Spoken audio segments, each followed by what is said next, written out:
فنہاہ وقال تزوجوا الودود الولود، فرمایا ایسی عورت سے نکاح کرو جو بے پناہ محبت کرتی ہو، الولود اور بہت کثرت سے بچے جنتی ہو، فإنی مکاثر بکم الامم، قیامت میں میں تمہاری کثرت پہ فخر کروں گا کہ میرے فالوورز دنیا میں اتنے زیادہ تھے. کیونکہ ایمان والا بچہ پیدا ہو جانا ایک مسلمان تو آج دنیا میں جتنے مسلمان ہیں آپ بتاؤ، ہمارے ماں باپ اگر نسل روکتے تو آج اتنے مسلمان ہوتے؟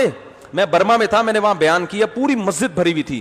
میں نے کہا مجھے ایک بات بتاؤ، آپ لوگ کتنے فیصد؟ انہوں نے کہا 20% ہیں، ویسے زیادہ لیکن گورنمنٹ کی کیلکولیشن کے مطابق 20%. میں نے کہا یہ 20% جو آپ برما میں مسلمان ہو اور آپ پہ ظلم ہو رہا ہے، تو مجھے یہ بتاؤ یہ 20% کیوں ہو؟ کیا کسی نے دعوت دے کر آپ کو مسلمان بنایا ہے؟ کہنے لگے نہیں، ان میں تو چند ایک ہی ہوں گے جو کنورٹڈ ہیں. میں نے کہا اس لیے ہو کہ آپ کے والدین نے نسل نہیں روکی، باپ دادا نے بھی نہیں روکی، والدین بھی. اگر آپ کے والدین اور باپ دادا دو بچے پیدا کر کے جاتے تو آج آپ 10% ہوتے. تو برما میں مسلمان جتنا پٹ رہے ہیں اس سے دگنا پٹتے ہیں، کیونکہ ڈیفنس کی ابھی تو پھر بھی ایک بڑی آبادی ہے نا، ڈر ہوتا ہے کہ یہ امڑ کے نہ آ جائیں، اور زیادہ ظلم ہوتا. انڈیا میں مسلمان اگر اپنی نسل روکتے تو آج کہا جاتا ہے 20% ہے، وہاں بھی زیادہ، فرض کرو 20% ہیں تو اور کم ہوتے، ان کے ووٹ کی ویلیو بالکل ختم. اب کم از کم اتنا تو ہے کہ کوئی بھی سیاسی جماعت الیکشن لڑنے کے لیے کچھ نہ کچھ مسلمانوں کو بھی، کچھ طبقے کو تو ساتھ ملانے کی کوشش کرتی ہے.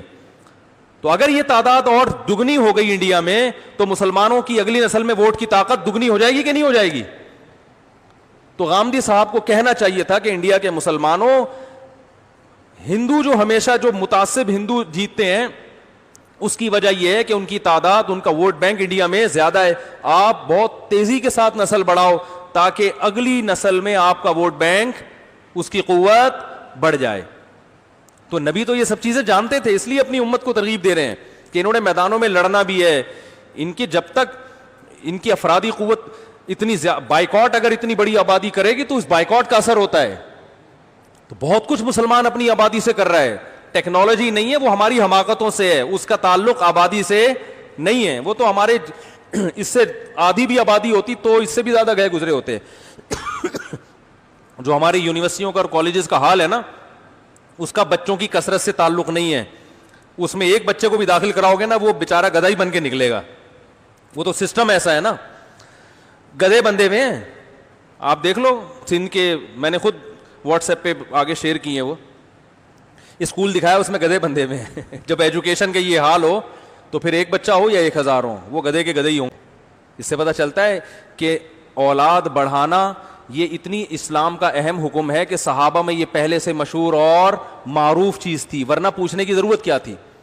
تو آپ نے فرمایا ایسی عورت سے نکاح کرو جو محبت بھی کرے اور کثرت سے بچے جنے.